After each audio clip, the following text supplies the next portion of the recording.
Hello दोस्तों, क्या हाल है। तारीख आज 16 अप्रैल 2026, दिन गुरुवार, हिंदी तिथि चतुर्दशी। और आइए बात करते हैं आज के मुख्य समाचार में देश भर की तमाम बड़ी खबरों पर नजर डालते हैं। देखिए, आज के दिन को हर साल दुनिया भर में विश्व आवाज दिवस वॉइस डे के रूप में मनाया जाता है। और सबसे पहले देखते हैं आज के कुछ बड़े इवेंट। देखिए, पहली बड़ी खबर, मजदूरों का आंदोलन होने जा रहा। ट्रेड यूनियनों ने 16 अप्रैल को देश भर में विरोध प्रदर्शन का आह्वान किया है। दरअसल अभी 2-3 दिन से जो उत्तर प्रदेश के नोएडा वगैरह, हरियाणा, गुरुग्राम में यहाँ फैक्ट्री कर्मचारी, श्रमिक मजदूरों का जो विरोध देखने को मिल रहा है। इस बीच अब CITU यानी centre of Indian trade unions की तरफ से आज 16 तारीख को देशव्यापी विरोध प्रदर्शन का आह्वान किया है। हरियाणा के मानेसर के श्रमिकों की भी रिहाई को लेकर आज 16 अप्रैल को पूरे हरियाणा राज्य में प्रदर्शन होगा। 55 मजदूरों को गिरफ्तार किया गया था। और अगली बड़ी खबर देखिए, DA यानी महंगाई भत्ते में बढ़ोतरी को लेकर भी अब सड़क पर उतरेंगे सरकारी कर्मचारी। महंगाई भत्ते की मांग पर केंद्रीय कर्मचारियों ने आज 16 अप्रैल को विरोध प्रदर्शन करने की चेतावनी भी दी है। केंद्र सरकार को कहा कि DA में तत्काल बढ़ोतरी करें, वरना देश भर में विरोध प्रदर्शन किया जाएगा। ऐसा वहीं आयकर विभाग यानी इनकम टैक्स के कर्मचारी संगठनों ने भी आज 16 अप्रैल से ही फिर चरणबद्ध आंदोलन की चेतावनी दी है। चलिए अगली खबर देखिए, देश के कई राज्यों में आज से जनगणना भी शुरू होने जा रही है। जैसे राजधानी दिल्ली में भी आज 16 अप्रैल से शुरू होगी डिजिटल जनगणना। 33 सवालों के साथ घर घर पहुंचेगी टीमें। छत्तीसगढ़ में भी जनगणना 2027 के प्रथम चरण की तैयारियां पूरी हुई। अब आज 16 अप्रैल से ही डिजिटल स्वगणना का विकल्प शुरू होने जा रहा है। तो स्वगणना का मतलब आज से ही आप खुद सरकार की ऑफिशियल वेबसाइट या मोबाइल ऐप के माध्यम से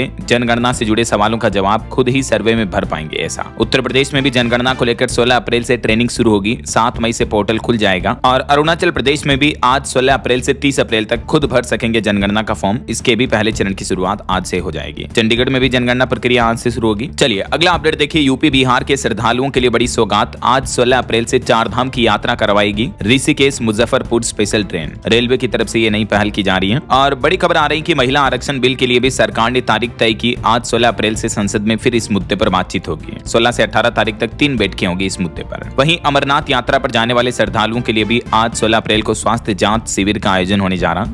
और यूपी की योगी सरकार का एक और बड़ा फैसला देखिए, 16 से 20 अप्रैल तक स्कूलों को बनाया जाएगा महिला सशक्तिकरण का केंद्र। यूपी सरकार नारी शक्ति वंदन अधिनियम 2023 पर राज्यव्यापी जागरूकता अभियान शुरू करने जा रही है। जो केंद्र सरकार राजनीति में महिला आरक्षण लागू करने जा रही है, तो इस मुद्दे पर अब स्कूलों में नारी शक्ति केंद्र के निर्माण होंगे और महिला आरक्षण को लेकर स्कूलों में जागरूकता फैलाई जाएगी यूपी में आज से ही, है ना। और वहीं खबर है दोस्तों, देश के कई राज्यों में आज से हवाई सफर भी महंगा होने जा रहा। ये बढ़ा हुआ किराया 1 मई से ही लागू माना जाएगा। और मौसम विभाग की भी चेतावनी है। नया पश्चिमी विक्षोभ सक्रिय होने के चलते अगले 36 घंटों के अंदर देश के 13 राज्यों में बारिश और तूफान की चेतावनी। 80 किलोमीटर प्रति घंटा की रफ्तार से तेज हवाएं भी चलेगी। तो आगे मैं आपको बताऊंगा और भी पूरे मौसम समाचार विस्तार से। फिलहाल आगे बढ़ते हैं खबरों में। सबसे पहले अमेरिका इजराइल ईरान जंग से जुड़े कुछ बड़े अपडेट देख लेते हैं। अभी एक दिन पहले आपको बताऊंगा, प्रधानमंत्री नरेंद्र मोदी और डोनाल्ड ट्रंप के बीच फोन पर बातचीत हुई। तो उसके बाद खबर आती कि होर्मुज पर ट्रंप ने कब्जा कर लिया। यहाँ 10,000 अमेरिकी सैनिक भी तैनात कर दिए। अमेरिका का कहना कि ईरानी तेल वाले चीनी जहाज भी अब होर्मुज पर रोके जाएंगे। होर्मुज रूट पर डोनाल्ड ट्रंप ने कब्जा करते हुए अपने 10,000 सैनिक तैनात कर दिए। और उन्होंने ये भी कहा कि पिछले 24 घंटों में कोई जहाज नहीं गुजरा। यहाँ तक कि कल दिन में तो एक चीनी टैंकर भी होर्मुज से गुजरने वाला था, लेकिन वो भी अमेरिकी नाकाबंदी तोड़ने में नाकाम रहा। मेथनॉल लेकर UAE से आ रहा था ये टैंकर, लेकिन अमेरिका की वॉरशिप ने चेतावनी दी, उसके बाद वापस मुड़ गया। यानी चाइनीज जहाज भी अब ट्रंप के इस नाकाबंदी के बाद होर्मुज रूट को पार नहीं कर पा रहे हैं। लेकिन देर रात ईरान से ये अच्छी खबर आती है कि दुनिया के लिए ट्रंप ने खुद ही होर्मुज का रास्ता खोलने का ऐलान कर दिया। और अब खबर आ रही कि अगले महीने मई में चाइना के राष्ट्रपति शी जिनपिंग और अमेरिकी राष्ट्रपति डोनाल्ड ट्रंप की भी मुलाकात हो सकती है। हालांकि ट्रंप का यह कहना कि होर्मुज अब मैं खोलने जा रहा हूं, लेकिन फिलहाल किन किन देशों के लिए वो खोलेंगे इसको लेकर डिटेल जानकारी अभी तक उन्होंने जारी नहीं की है। और इटली के प्रधानमंत्री मेलोनी को लेकर भी ट्रंप बोले कि मेलोनी इस जंग में साथ नहीं है, तो शांति की बात करना बेकार है। उन्होंने कहा कि अगर ईरान को परमाणु हथियार मिले तो 2 मिनट में इटली को उड़ा देगा वो। अभी एक दिन पहले जो इटली की PM मेलोनी ने कुछ बयान दिए थे शांति वार्तालाप को लेकर, तो उसी पर ट्रंप ने उनको ये जवाब दिया। इस बीच बड़ी खबर आती है कि ईरान ने अब 3 समुद्री रास्ते बंद करने की भी धमकी दे दी। कहा कि होर्मुज में नाकाबंदी अगर जारी रही तो रेड सी, ओमान सागर और पर्शियन गल्फ में हम व्यापार रोकेंगे, क्योंकि ये भी होर्मुज रूट की ही तरह संकरे समुद्री रास्ते हैं जहां से दुनिया भर के कई देशों में तेल के जहाज आते जाते हैं, व्यापार होता है। तो क्योंकि अब होर्मुज रूट पर तो ट्रंप कब्जा कर चुके, नाकाबंदी करके बैठे हैं वहां, तो ईरान ने कहा कि अब हम इन 3 रास्तों को बंद करेंगे। इन रास्तों पर फिलहाल ईरान का आधिपत्य है। ईरान ने दुनिया की लिए 3 अहम समुद्री रास्ते बंद करने की अब धमकी दे दी है। ईरान का कहना कि अगर अमेरिका ने होर्मुज और उसके बंदरगाहों पर नौसैनिक नाकाबंदी जारी रखी तो हम इन तीनों रास्तों में समुद्री व्यापार को पूरी तरह से बंद कर देंगे। ऐसा तो इससे दुनिया भर में और ऑयल क्राइसिस देखने को मिल सकता है, तेल गैस वगैरह की कीमतें बढ़ सकती हैं। चलिए अगली बड़ी खबर देखिए। एक चौंकाने वाली रिपोर्ट सामने आ रही है कि आखिर चीन ने बिना हथियार बेचे ईरान को कैसे मजबूत किया। तो इस पर कई मार्केट एक्सपर्ट्स का यह कहना है कि चाइना ने खुद ईरान को मिसाइल बनाने की टेक्नोलॉजी दी। जब अमेरिका ने ईरान पर इस मामले में बैन लगा दिया था तो चाइना ने छुपकर मदद पहुंचाई थी ईरान को मजबूत करने के लिए, ताकि वो अमेरिका को टक्कर दे सके। ऐसा वहीं इधर डोनाल्ड ट्रंप का कहना कि होर्मुज के बाद अब मलक्का स्ट्रेट पर हमारी नजर है। इसके लिए अमेरिकी सरकार ने इंडोनेशिया के साथ एक रक्षा समझौता भी साइन किया है। अमेरिकी सैन्य विमानों को इंडोनेशियाई इलाके में जाने की भी इजाजत दे दी है। और ये जो मलक्का स्ट्रेट है ये भी होर्मुज स्ट्रेट की तरह एक महत्वपूर्ण रास्ता है। ऐसा और होर्मुज रूट को लेकर कुछ अंतर्राष्ट्रीय कानूनों का भी पेच फंसा हुआ है, क्योंकि अमेरिका और ईरान दोनों इस होर्मुज रास्ते को लेकर अलग अलग समुद्री नियम बता रहे हैं। दोनों देश इस महत्वपूर्ण समुद्री मार्ग के संचालन के लिए अलग अलग अंतर्राष्ट्रीय कानूनों का हवाला दे रहे हैं। यही वजह कि इस रूट पर अभी भी पेच फंसा हुआ है कि आखिर ये रूट किसका है, इस पर किसका अधिकार होगा और किसके नियम कानून कायदे लागू रहेंगे। तो इस बात को लेकर भी अंतर्राष्ट्रीय लेवल पर टकराव बना हुआ है। और वहीं खबर है कि सऊदी अरब, कतर और तुर्की की यात्रा पर जाएंगे पाकिस्तान के प्रधानमंत्री शहबाज शरीफ। अमेरिकी राष्ट्रपति डोनाल्ड ट्रंप ने उनके नए घटनाक्रम सामने आने के संकेत भी दिए हैं। तो वहीं इधर अमेरिका और ईरान के बीच वार्तालाप बातचीत में भी नई हलचल देखने को मिली। पाकिस्तान के जरिए संदेश आदान प्रदान करने का दावा किया जा रहा है और उधर गाजा में संघर्ष अभी भी जारी है। और एक रिपोर्ट तो ये भी आ रही कि ट्रंप को भी ये ईरान के साथ जंग युद्ध जो है भारी पड़ रहा है। खुद अमेरिका ने इस बात को माना कि उनका जो लापता हुआ था MQ-4C ट्राइटन, वो ड्रोन क्रैश हुआ था। अब तक अमेरिका के 25 बड़े ड्रोन क्रैश हो चुके, नुकसान हो चुका है इस युद्ध में। और ईरान युद्ध पर डोनाल्ड ट्रंप की धमकी से ब्रिटेन के प्रधानमंत्री कीर स्टारमर भी भड़क गए। वो बोले कि यूके नहीं बनेगा इस युद्ध का हिस्सा। और खबर है कि अमेरिका को अब IAEA का भी साथ मिला, कहा कि ईरान के परमाणु कार्यक्रम की पूरी तरह से जांच होनी चाहिए। IAEA जो कि अंतर्राष्ट्रीय परमाणु ऊर्जा एजेंसी है, उसके प्रमुख का भी ये ट्रंप के फेवर में बयान देखने को मिला। तो ये दोस्तों अभी दुनिया में चल रही जंग के लेटेस्ट अपडेट रहे। और चलिए आगे बढ़ते हैं अपन खबरों में। देखिए भारत के पर्सपेक्टिव से भी खबर आ रही कि भारत और अमेरिका के बीच ट्रेड डील पर जल्द ही बातचीत फिर से शुरू होगी। भारतीय डेलीगेशन अगले सप्ताह अमेरिका की राजधानी वॉशिंगटन के लिए रवाना हो सकते हैं और इस दरमियान भारत अमेरिका के बीच नए टैरिफ स्ट्रक्चर पर भी बातचीत होगी। और कहीं न कहीं युद्ध के हालातों का असर भारत की GDP इकोनॉमी ग्रोथ रेट पर भी देखने को मिल रहा है। देखिए रिपोर्ट, भारत की इकोनॉमी में बड़ी गिरावट देखने को मिली। 6ठे नंबर पर आया हमारा देश। वजह डॉलर के मुकाबले रुपये में बड़ी गिरावट हुई। ब्रिटेन अभी 5वें नंबर पर पहुंच चुका है और जब से जंग शुरू हुई उसके बाद भारत दुनिया की 6ठी सबसे बड़ी अर्थव्यवस्था बन चुका अभी वापस, जबकि पहले 3रे नंबर पर आ गया था इंडिया इन इकोनॉमिक के नंबर्स के आंकड़ों में। राइट, कहीं ना कहीं हमारे देश का रुपया तो कमजोर हो ही रहा है, इसके साथ साथ महंगाई भी बढ़ रही है। देखिए होलसेल महंगाई की भी रिपोर्ट सामने आ रही है कि बीते महीने थोक महंगाई दर पिछले 38 महीनों में सबसे ज्यादा रही। मार्च में 3.88% पर पहुंच चुकी है। इसके पीछे वजह यह कि रोजाना की जरूरत का आम आदमी के लिए डेली लाइफ का सामान महंगा हुआ। फ्यूल, पेट्रोल, डीजल, हवाई ईंधन वगैरह सब कुछ महंगे हो चुके हैं,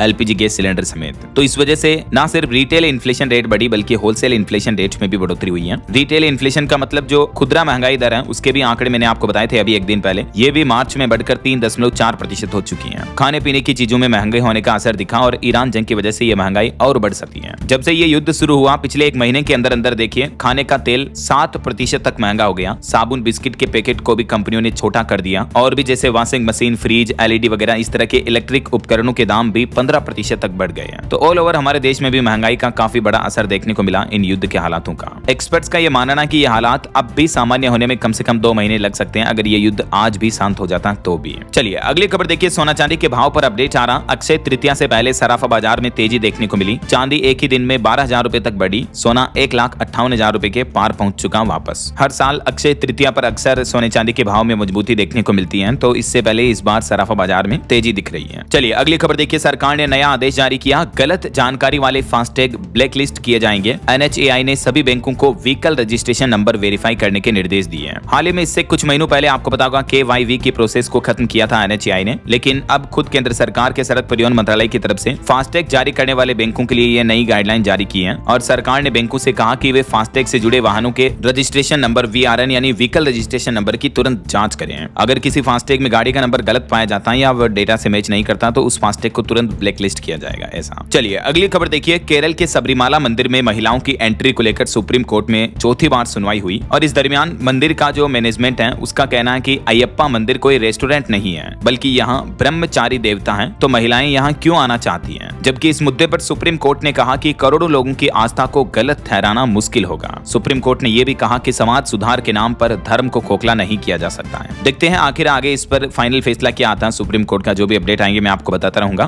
फिलहाल देखिए अगली खबर। दुनिया में चल रही जंगी हालातों के बीच अब सरकार नया प्लान कर रही है। पाकिस्तान और चीन के खिलाफ तीनों सेनाओं की 2 संयुक्त कमान बनाई जाएगी। 3 थिएटर कमान का ब्लूप्रिंट बनकर तैयार हो चुका है। वाइस CDS का पद भी बनेगा। जी हाँ, केंद्र सरकार तीनों सेनाओं के स्ट्रक्चर में यानी सेनाओं के ढांचे में बड़ा बदलाव करने जा रही है और इसके तहत अब थल, वायु और नौसेना तीनों संयुक्त रूप से थिएटर कमान के तौर पर काम करेगी। भविष्य में पाकिस्तान और चाइना जैसे खतरों से निपटने के लिए सरकार का यह नया प्लान है। अगले 2 साल का रोडमैप बनाकर तैयार किया रक्षा मंत्रालय की तरफ से। चलिए खबर देखिए। प्रधानमंत्री नरेंद्र मोदी ने बीते दिन कर्नाटक राज्य का दौरा किया और यहाँ अपने संबोधन में उन्होंने लोगों से 9 संकल्प लेने की अपील की। पीएम बोले कि पानी बचाएं, प्राकृतिक खेती करें। कर्नाटक में वोक्कालिगा समुदाय के मंदिर का उद्घाटन भी किया प्रधानमंत्री ने। ये कुछ तस्वीरें आप देख सकते हैं। और वहीं दोस्तों महिला आरक्षण को लेकर भी अब विपक्ष का कहना है कि हम भी महिला आरक्षण के साथ हैं लेकिन परिसीमन के खिलाफ हैं। इस बिल पर अब आज सदन में फिर से चर्चा होगी। कांग्रेस अध्यक्ष मल्लिकार्जुन खड़गे ने कहा कि लोकसभा की सीटें बढ़ाने के खिलाफ वोट करेंगे। दरअसल अभी एक दिन पहले आपको पता होगा सदन में लोकसभा सीटों को 543 से बढ़ाकर 850 करने का प्रस्ताव रखा गया, जो कि 2029 से ही ये बढ़ी हुई सीटें लागू होगी। हालांकि दक्षिण राज्यों का कहना है कि हमें सीटें बढ़ाना मंजूर नहीं है। तेलंगाना के मुख्यमंत्री ने तो इस मुद्दे को लेकर पीएम को एक चिट्ठी भी लिखी है। लेकिन केंद्र सरकार का कहना है कि 2029 से ही जब महिला आरक्षण लागू होगा उस दरमियान लोकसभा की सीटें 850 होगी। जनगणना और परिसीमन से तय होगी लोकसभा और विधानसभा की सीटें। तो सरकार जो ये प्लान कर रही है केंद्र सरकार, विपक्ष का कहना है कि हम इस परिसीमन के विरोध में है, महिला आरक्षण के विरोध में नहीं है। ऐसा प्रधानमंत्री नरेंद्र मोदी ने अपने संबोधन में कहा कि हम 2029 के चुनाव में बेटियों को उनका हक देकर रहेंगे। तो ये महिला आरक्षण को लेकर मुद्दा चल रहा है। और दोस्तों पॉलिटिक्स के कुछ और अपडेट देखिए। पश्चिम बंगाल की मुख्यमंत्री ममता बनर्जी बोली कि अगर हिम्मत है तो मेरी गाड़ी रोज चेक करें। पीएम गृह मंत्री की गाड़ी भी चेक करके दिखाएं, सेंट्रल मिनिस्टर पैसा लेकर आते हैं। पश्चिम बंगाल के चुनावी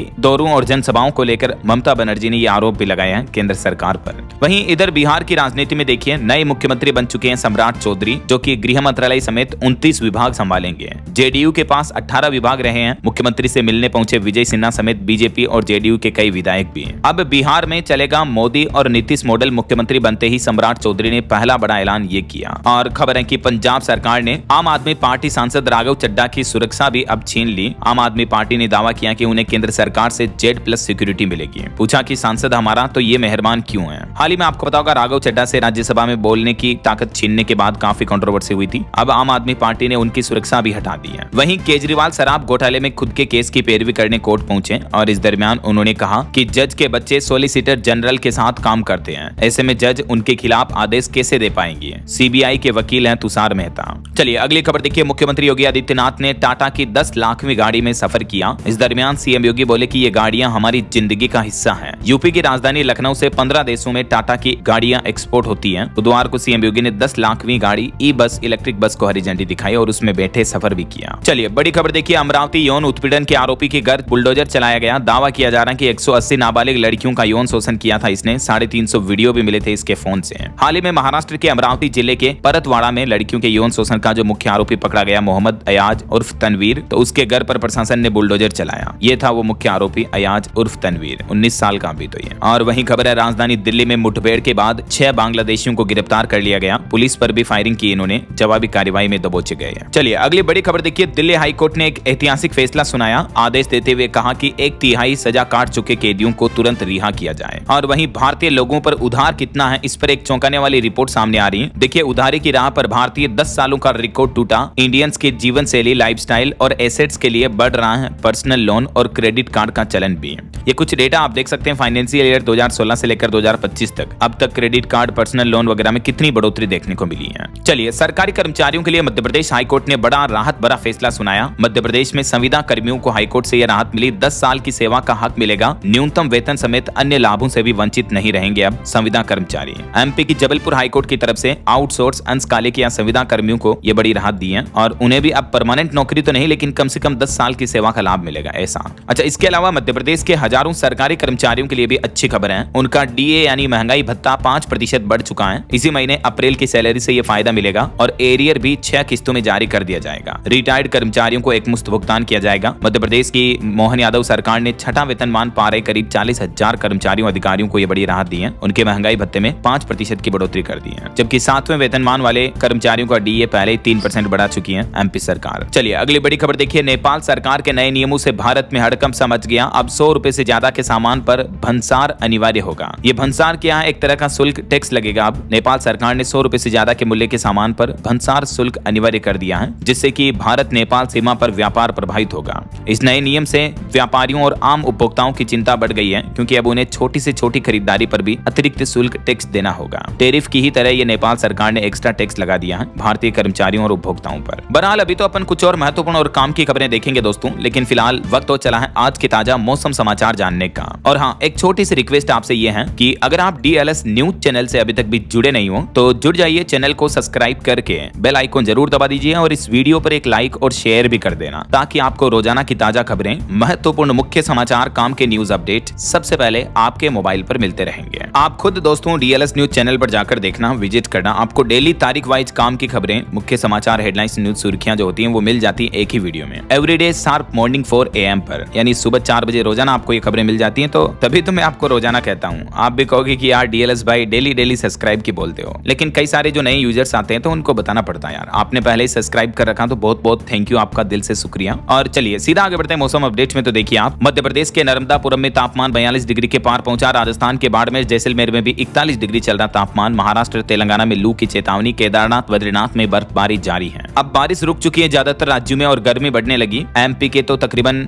25 शहरों में तापमान 40 डिग्री के पार पहुंच चुका है। राजस्थान में भी 41 डिग्री के पार पहुंचा। कई जिलों में तापमान, लू की भी चेतावनी है। हरियाणा के भी 7 शहरों में पारा 38 डिग्री के पार चल रहा है। हालांकि हरियाणा में तो 17-18 तारीख को आंधी बारिश की चेतावनी है। एक नया पश्चिमी विक्षोभ सक्रिय हो रहा है इस वजह से। इधर पंजाब चंडीगढ़ में भी मौसम विभाग का कहना है कि वैसे तो गर्मी बढ़ेगी, लेकिन आज 16 अप्रैल से कुछ जिलों में बारिश और आंधी की संभावना रहेगी। 30 से 40 किलोमीटर प्रति घंटा की रफ्तार से हवाएं भी चल सकती हैं। पहाड़ी राज्यों की बात करें तो उत्तराखंड के पहाड़ों में भी आज से बारिश की संभावना है। केदारनाथ में अप्रैल में 5वीं बार बर्फबारी देखने को मिली। बद्रीनाथ की चोटियां भी सफेद हो गई, इतनी बर्फबारी हो रही है। हिमाचल प्रदेश में 34 डिग्री के साथ ऊना सबसे गर्म चल रहा है। 17 अप्रैल को हिमाचल में भी कल ओलावृष्टि का अलर्ट रहेगा। बाकी अगले 2 दिन 16 अप्रैल और 17 अप्रैल को कुछ राज्यों में बारिश की चेतावनी है, लेकिन ज्यादातर राज्यों में तापमान बढ़ेगा, गर्मी बढ़ेगी। ये भारत के मानचित्र में आप देख सकते हैं। अच्छा वैसे दोस्तों, आप कौन से राज्य में, कौन से जिले में रहते हैं, कहां से ये वीडियो देख रहे हैं आप, कमेंट करके बताइएगा जरूर मुझे, ताकि आपका अपना डीएलएस भाई यानी मैं आपके अपने राज्य सरकार की स्कीमें, आपके राज्य के समाचार भी आपके मोबाइल तक पहुंचा दूंगा। ठीक है ना। चलिए फिलहाल आगे बढ़ते हैं। मौसम के बाद कुछ मार्केट अपडेट्स पर नजर डाल लेते हैं। देखिए रिपोर्ट आ रही है कि डिजिटल भुगतान में भारत का दबदबा। यूपीआई लेनदेन 228 अरब के पार पहुंचा और भारत जल्द ही बनेगा दुनिया का दूसरा सबसे बड़ा सौर ऊर्जा बाजार भी, सोलर पैनल के मामले में। वहीं सिबिल की रिपोर्ट के मुताबिक भारत में गोल्ड लोन लेना 3.8 गुना तक बढ़ गया है। रिटेल कर्ज में दूसरा सबसे बड़ा सेक्टर बन चुका है गोल्ड लोन का। चलिए अगली खबर देखिए। यूपी सरकार के 21% वेतन बढ़ोतरी के फैसले पर अब एमएसएमई उद्यमियों ने विरोध जताया। कहा कि एक तरफा निर्णय मान्य नहीं होगा। हाल ही में जो आपको पता होगा, गौतम बुद्ध नगर, नोएडा वगैरह में फैक्ट्री कर्मचारियों का जो विरोध देखने को मिला, उसके बाद कर्मचारियों के वेतन में लगभग 21% तक की बढ़ोतरी कर दी गई। तो इस बढ़ोतरी का एमएसएमई व्यापारी कारोबारी जो विरोध कर रहे हैं। ऐसा तो योगी सरकार के कर्मचारियों के हित में लिए गए इस फैसले पर एमएसएमई उद्यमियों का कहना कि ये एक तरफा निर्णय है और जो हमें मान्य नहीं है। ऐसा चलिए बड़ी खबर देखिए। महाराष्ट्र के नासिक में हाल ही में टीसीएस कंपनी में जो कुछ यौन शोषण और धर्मांतरण के मामले सामने आए थे, उस पर अब जांच रिपोर्ट सामने आ रही है कि इसके पीछे एक बड़ा संगठित नेटवर्क है, जो कि आर्थिक रूप से कमजोर नई महिला कर्मचारियों को टारगेट करते थे। उनकी शिकायत करने पर उनको मैनेजर भी फटकारती थी। और वहीं खबर देखिए, एक भास्कर इन्वेस्टिगेशन की रिपोर्ट सामने आ रही है कि मध्य प्रदेश की बॉर्डर पर वसूली की डील कर रहे हैं आरटीओ। हर साल 1700 करोड़ की अवैध कमाई होती है। सरकार के 27 विभागों के बजट से भी ज्यादा की वसूली की जाती है। दैनिक भास्कर ने ये स्टिंग ऑपरेशन किया और इसमें ये भ्रष्टाचार का बड़ा भंडाफोड़ सामने आया। देखिए आप। वहीं मोबाइल फोन लॉन्चिंग पर खबर है। ओप्पो F33 सीरीज भारत में लॉन्च हुई। कीमत इसकी 32,000 से शुरू है।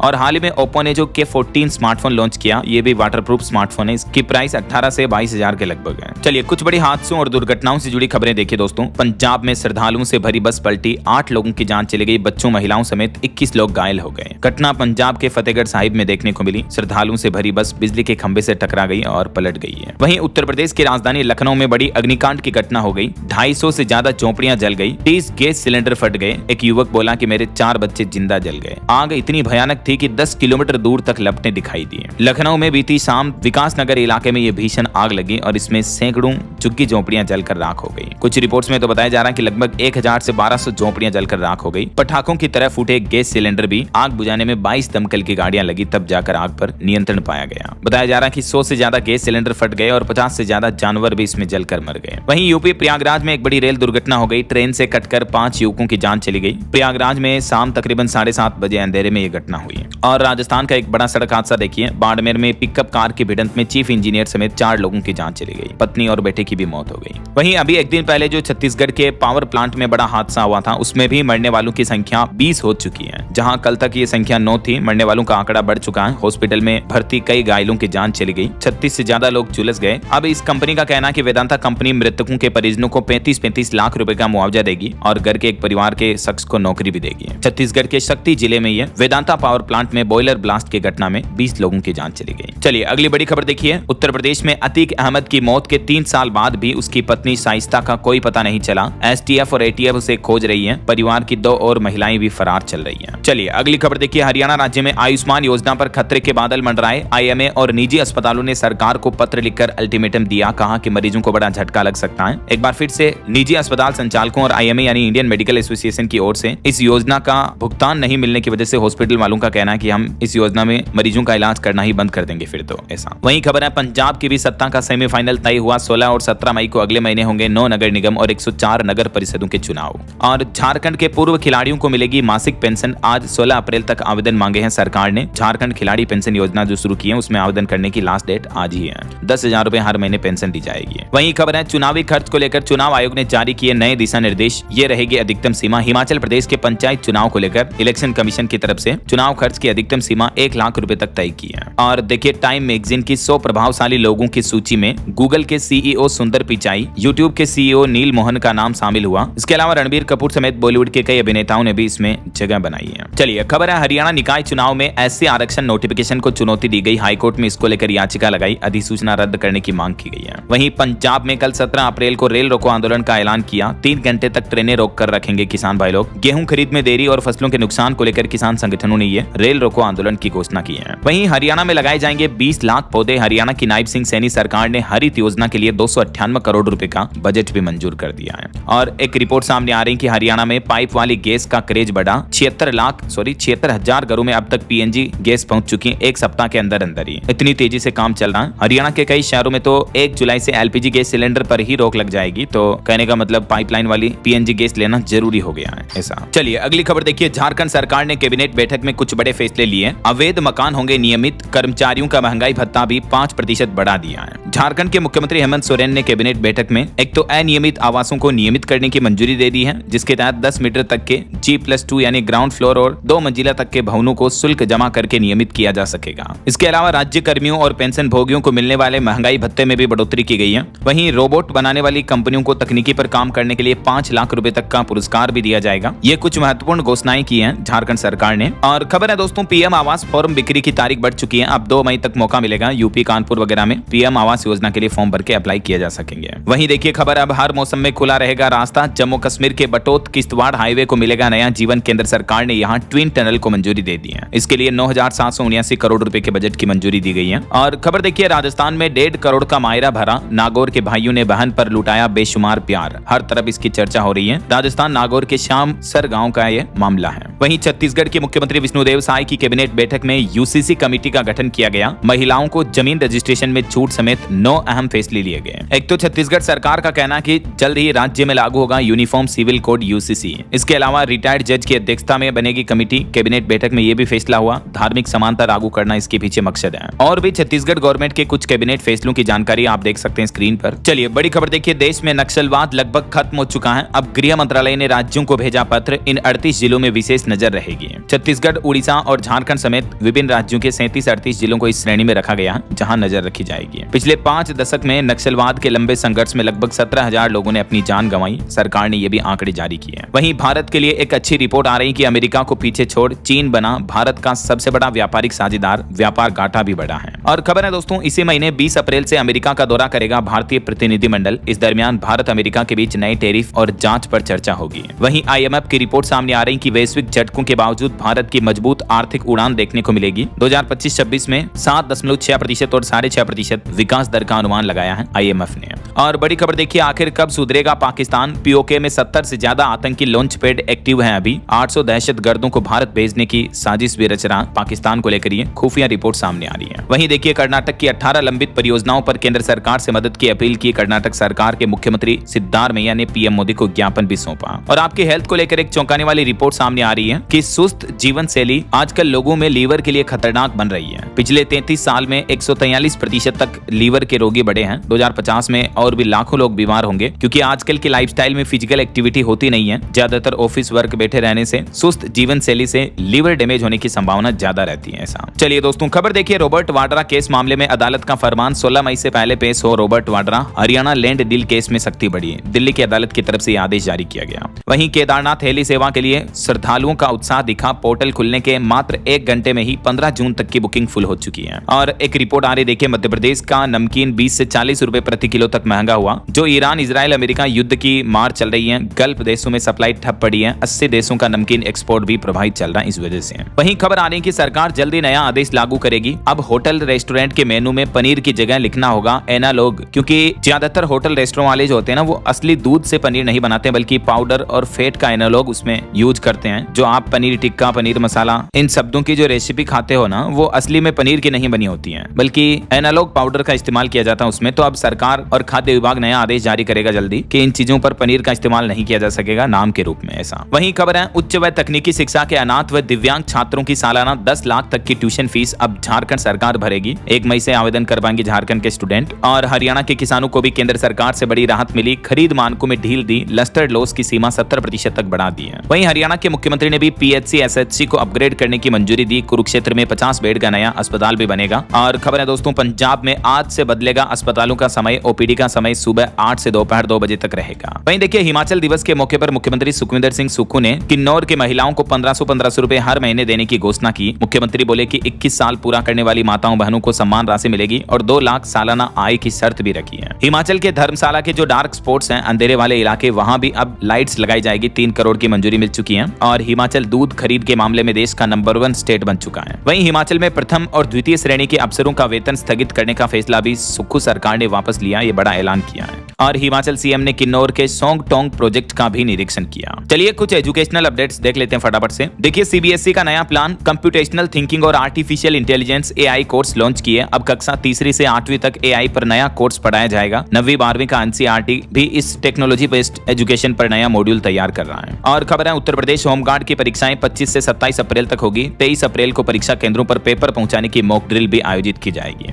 वहीं बीते दिन मध्य प्रदेश बोर्ड के 12वीं का रिजल्ट आ चुका है। 76% स्टूडेंट पास हुए। और CBSE बोर्ड ने भी 10वीं सेशन 1 का रिजल्ट जारी कर दिया। 93.70% पासिंग मार्क्स रहा। कुछ सरकारी नौकरियों के अपडेट देखिए। उत्तर प्रदेश में 2085 भर्ती का नोटिफिकेशन जारी हुआ। पंजाब स्टेट पावर कॉर्पोरेशन में भी 622 वैकेंसी चल रही है। कुछ और अलग अलग जॉब्स की डिटेल्स आप देख सकते हैं स्क्रीन पर। वहीं खबर है, राजस्थान में भी वेटरनरी ऑफिसर और असिस्टेंट एग्रीकल्चर इंजीनियरिंग एग्जाम को लेकर आज एडमिट कार्ड अपलोड कर दिए जाएंगे पोर्टल पर। और हरियाणा पुलिस भर्ती में PMT PST आधार बेस्ड होगा वेरिफिकेशन। हरियाणा सरकार की तरफ से यह नोटिस जारी किया गया। चलिए अगली खबर देखिए। अगर आपकी भी गाड़ी उत्तर प्रदेश के नंबर वाली है तो सावधान हो जाएं, क्योंकि आज 16 अप्रैल से ही नया नियम लागू होने जा रहा। अब आपकी गाड़ी का पोल्यूशन सर्टिफिकेट नहीं बनेगा अगर आपकी गाड़ी पर HSRP यानी हाई सिक्योरिटी नंबर प्लेट नहीं लगी हुई है तो। और सीधा आपका 5000 रुपए तक का चालान भी कर सकता है। तो आप अपनी UP नंबर वाली गाड़ी पर जरूर HSRP नंबर प्लेट लगवा लें। आप ऑनलाइन इस पोर्टल के माध्यम से भी अपनी गाड़ी के लिए नंबर प्लेट के लिए अप्लाई कर सकते हैं। चलिए खेल समाचार पर खबर है, बेंगलुरु की इस IPL सीजन में चौथी जीत हुई। लखनऊ को 5 विकेट से हराया। वहीं एक रिपोर्ट आ रही कि इंग्लिश प्रीमियर लीग में अब सट्टेबाजी के विज्ञापनों पर भी रोक लगाई जाएगी। रिसर्च में पता चला कि सट्टेबाजी के विज्ञापनों के चलते जीतने के बाद भी फैंस खुश होने के बजाय इस बात पर निराश होते हैं कि पूरी रकम क्यों नहीं लगाई। ओके, और अंत में दोस्तों आज के राशिफल पर नजर डाल लेते हैं। देखिए, कर्क राशि वालों को नौकरी में प्रमोशन मिल सकता है और वृश्चिक राशि वालों के भी रुके काम पूरे होने के योग हैं। और भी कुछ अलग अलग राशियों का राशिफल आप देख सकते हैं स्क्रीन पर इस चार्ट में। और हाँ दोस्तों, आप मुझे कमेंट करके बताइए कि अभी भारत का दुनिया के किन किन देशों के साथ FTA यानी फ्री ट्रेड एग्रीमेंट हो चुका है। कमेंट करके बताइए कि इन 2 देशों के नाम। सही जवाब देने वाले लोगों को रेंडमली सेलेक्ट होने पर DLS न्यूज टीम की तरफ से शानदार सरप्राइज गिफ्ट जीतने का मौका मिलेगा। और इसी के साथ ही अगर आपको वीडियो अच्छा लगा तो इसे लाइक करना, शेयर भी करना, DLS न्यूज चैनल को सब्सक्राइब करके बेल आइकन जरूर दबा देना रोजाना ऐसी इंफॉर्मेटिव जानकारियां, महत्वपूर्ण समाचार देखते रहने के लिए। जय हिंद, जय भारत, वंदे मातरम।